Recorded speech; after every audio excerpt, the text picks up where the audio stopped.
वरती मेसेज दिसत होता, hotel golden fish, meet me in the evening 7 PM.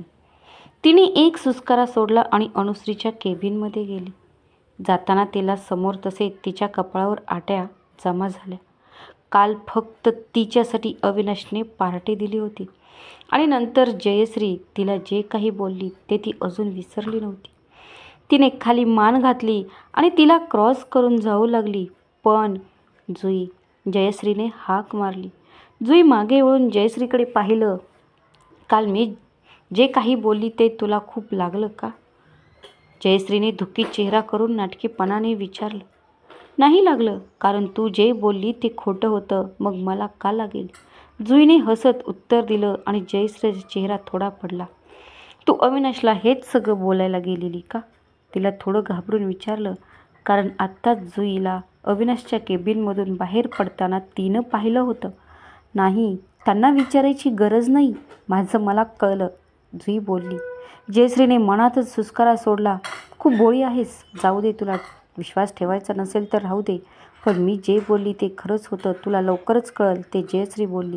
मला जे काही करायचं ते कळलं आहे, थँक्स. जुई हसून बोलली. काय कळलं आहे? जयश्री भुवया वर करून विचारलं. हेच की तू आणि अविनाश साठी इथं आली आहेस, त्यांच्या मागे मागे करायला. जुई गालात हसत बोलली आणि जयश्रीचा चेहरा रागाने लाल झाला. मला असलं काही करायची मुळीच गरज नाही.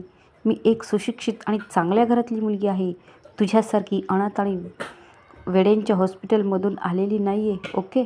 जयश्री फणकारक बोलली आणि जुईला जास्तच राग आला.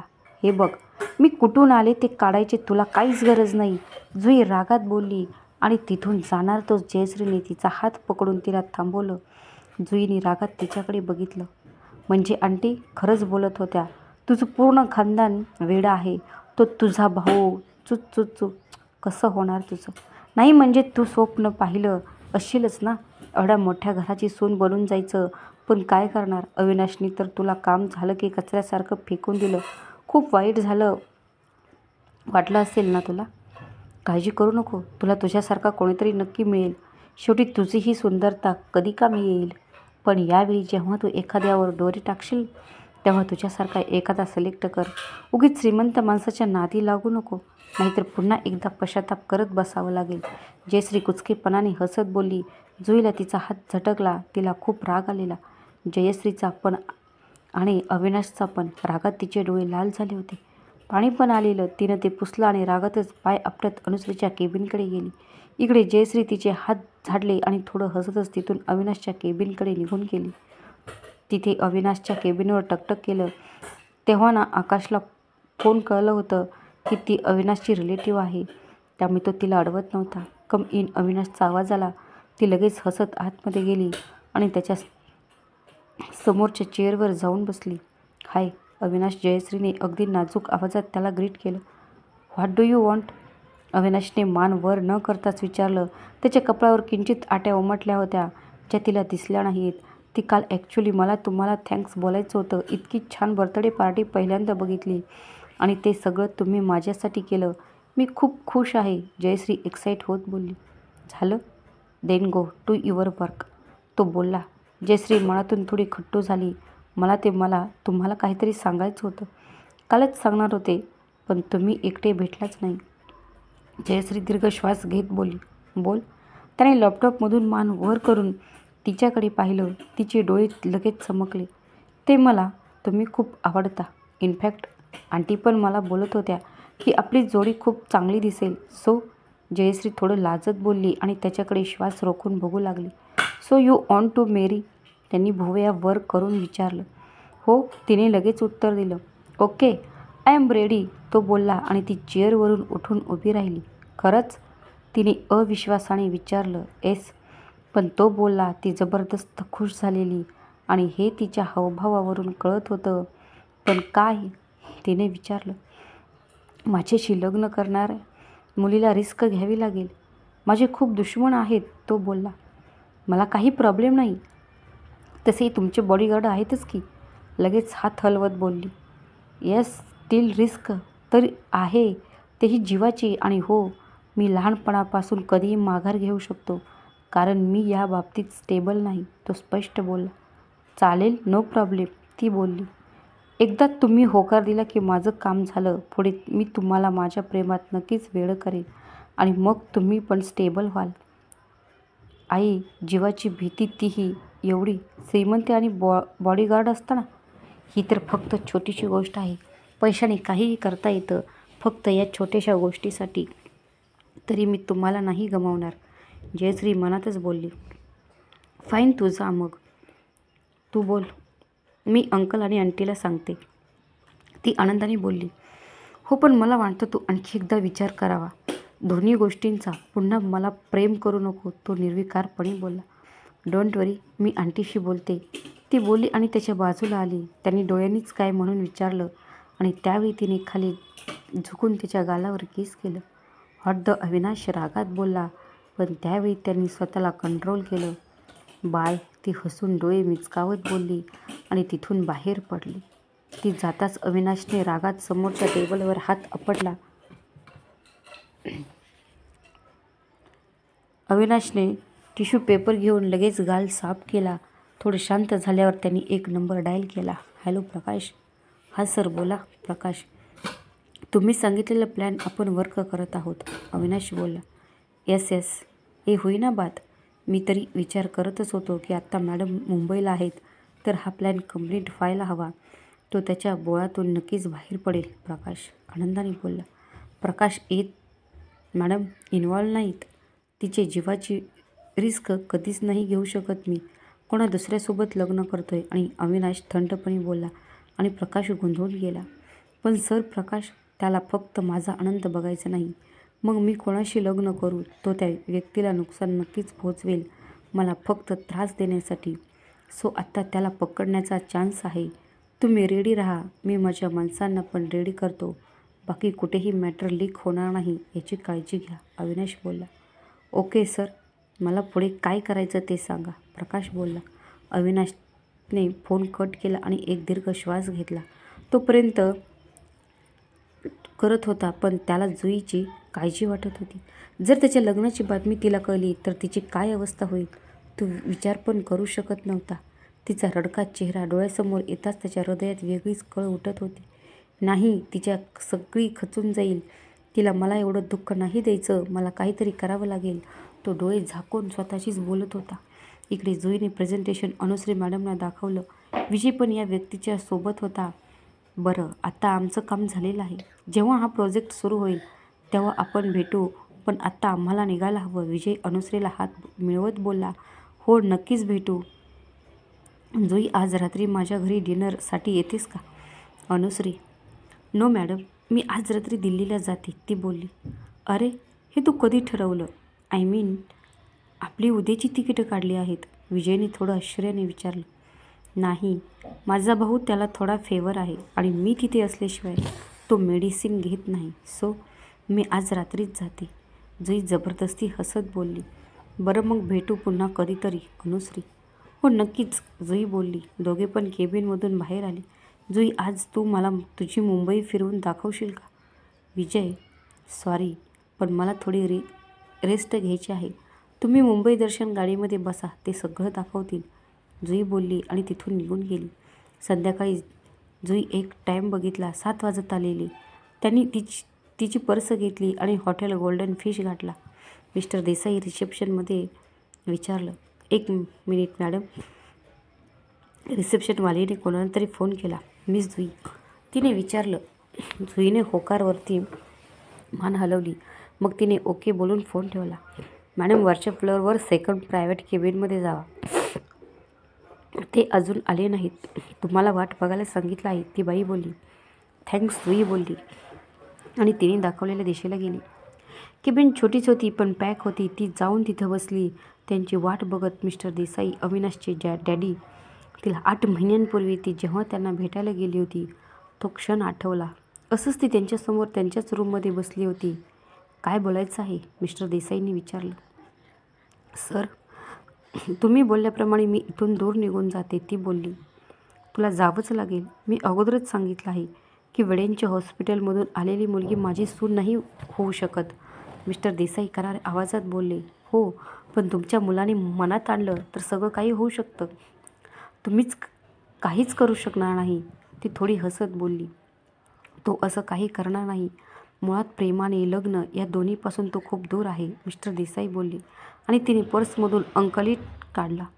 असं असतं तर परवा रात्री त्यांनी मला प्रपोज केलं असतं, तेही इतकं महागडे अंकलेट देऊन.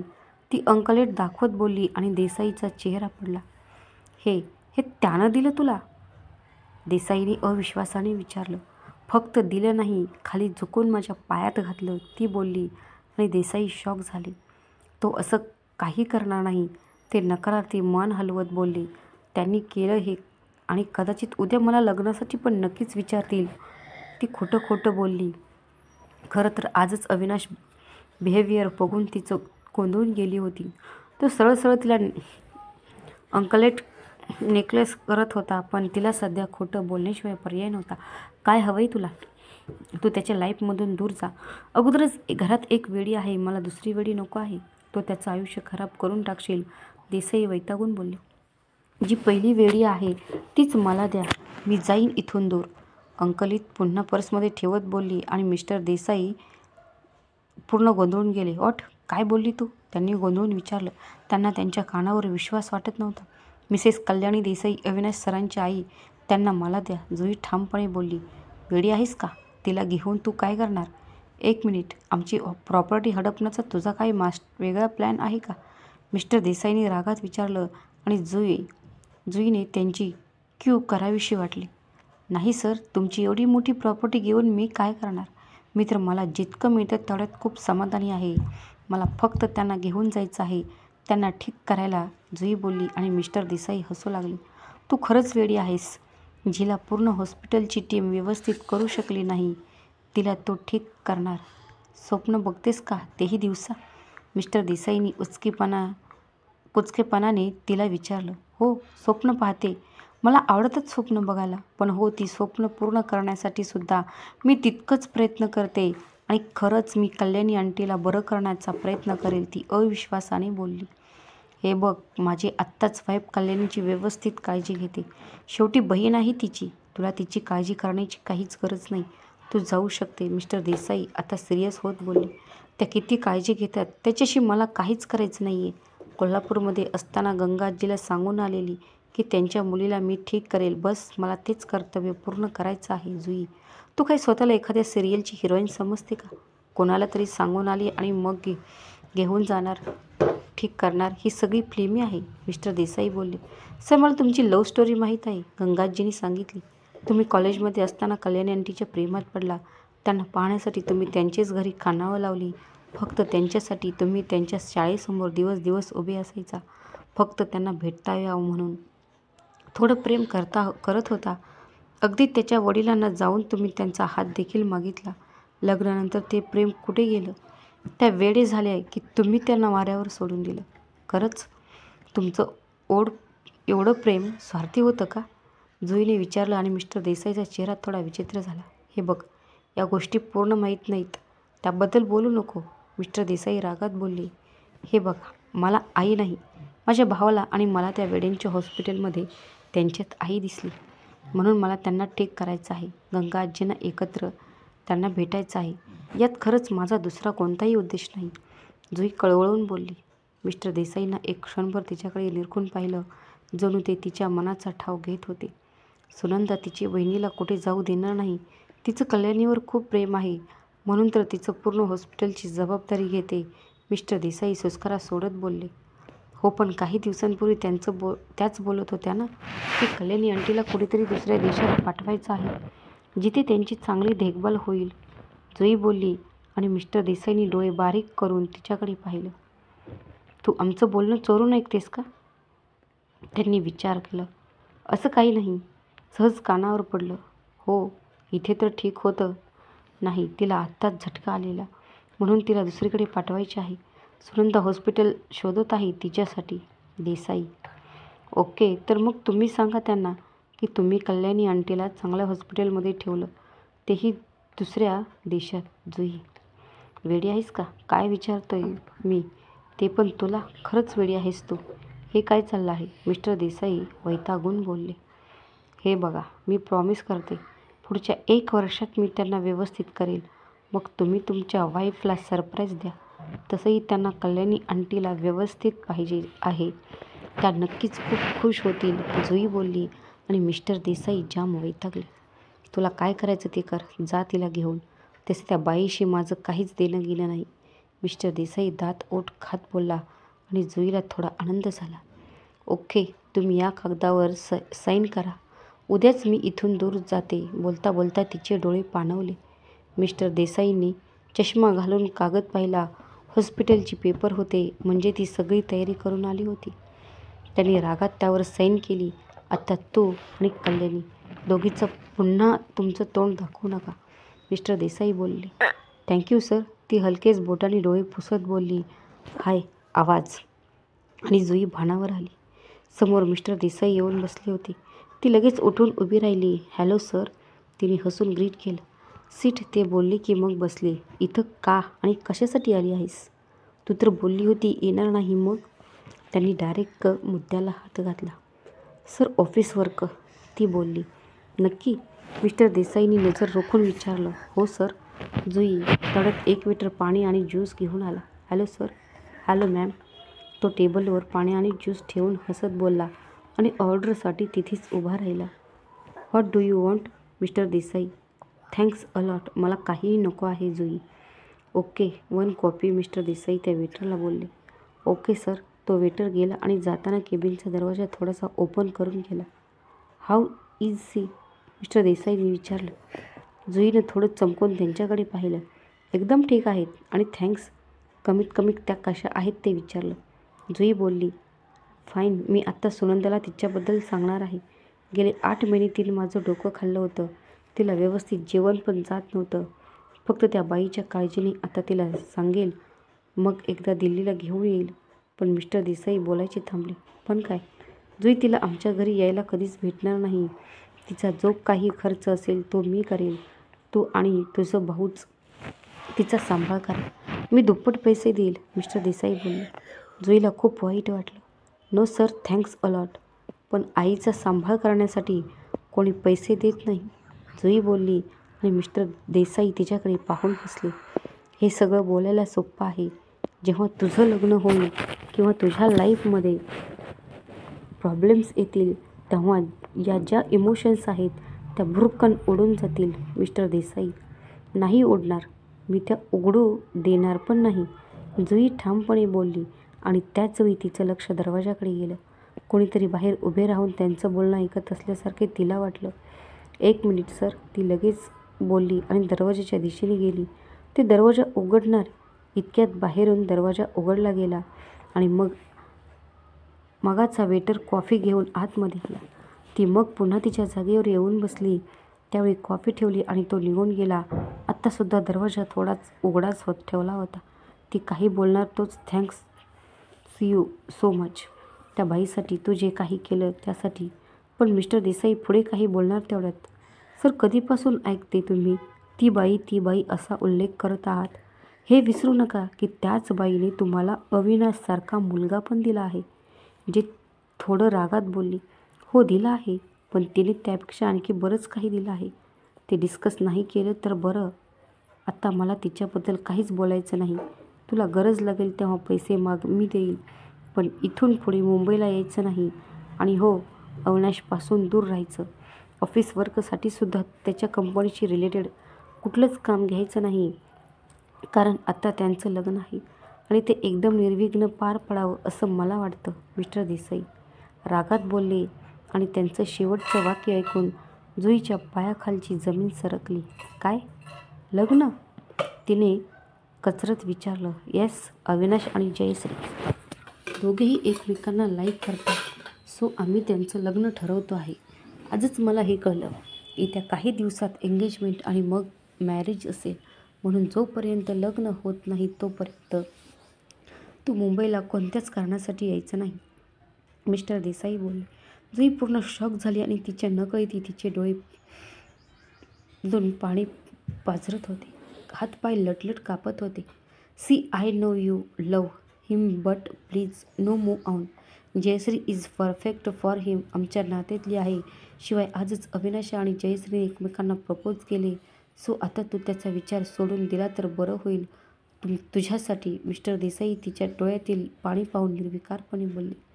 एक्सक्यूज मी सर, जुई बोलली आणि टेबलला पकडून उठली. पण पुढे पाऊल टाकताच तिच्या पायात शक्तीच नव्हती.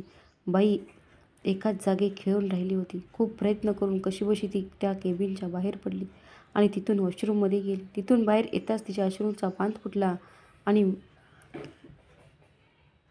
हात देतच ती तिथेच जमिनीवर बसली, दोन्ही गुडघे पोटाशी पकडून. आता मात्र त्याने हमसून हमसून रडायला सुरुवात केली. पूर्ण जगाने जणू तिला वाईट टाकल्यासारखे वाटत होतं. तिच्या मनात एवढं नैराश्य आणि उधाण असेल तर भरली होती की त्यात फक्त अविनाशचं लग्न, प्रपोज एवढेच शब्द फिरून फिरून घुमत होते. देवाने आज तिचा जीव तिच्यापासून हिरावून घेतल्यासारखं तिला वाटत होतं. कितीतरी वेळ ती तशीच रडत होती. हातापायांची थरथर काही केल्या कमी होत नव्हती. तेवढ्यात दरवाजावर टकटक झाली. तिने डोळे पुसले आणि उठून दरवाजा उघडून बाहेर आली. समोरची एक बाई विचित्र नजरेने तिच्याकडे बघत होती. सॉरी, ती बोलली आणि बेसिन समोर जाऊन उभी राहिली. पूर्ण चेहरा लाल भडक झालेला. पण तिचं लक्ष नव्हतं. तिने थरथरत्या हाताने नळ सुरू केला आणि त्याचं थंड पाणी तोंडावर शिंपले. गोरा चेहऱ्याला चणचण जाणवली कारण चेहरा सुजला होता. थंड पाण्यामुळे त्यावर वेदना होऊ लागली होती. तिला तिथेच बसावं असं वाटत होतं. पुन्हा तिला एकदा हुंदका आला. तिचा कंठ दाटून आलेला. ती तशीच तिथे बसली. Madam, do you want something? मगाच्या वेटरने विचारलं. ती काहीच बोलली नाही. तिचं लक्षच नव्हतं. तो वेटर मात्र तिच्याकडे बघून नाराज झाला. Bastard Avinash Desai, you are really bastard. मला वाटलं होतं की तू किमान या मुलीवर प्रेम केलं असशील. पण नाही, तू हर्टलेस होता आणि आहेस. तिला प्रेमात वेडे केलंय आणि आता लगेच दुसऱ्या मुलीवर सोबत लग्न करायला चालला. खरंच तुझं मन का भरत नाही? लगेच कसं तू एखाद्या व्यक्तीला विसरू शकतो? तू तर तुझ्या बहिणीसोबत काय झालं ते पण विसरला. नंतर आता पोलीस पण शोध घेताना दिसत नाहीत ना? तू कधी पोलीस स्टेशनमध्ये जातोस? असा कसा निर्दयी आहेस तू? पण जे झालं ते झालं. तसे तुझ्या जुईच्या लायक नाही. ही म्हणजे एखादी एंजल आहे आणि तू देवीला. आता किमान मला या निष्पाप जुईला त्रास द्यावा लागणार नाही. उर्वरित भाग लवकरच. श्री स्वामी समर्थ. धन्यवाद.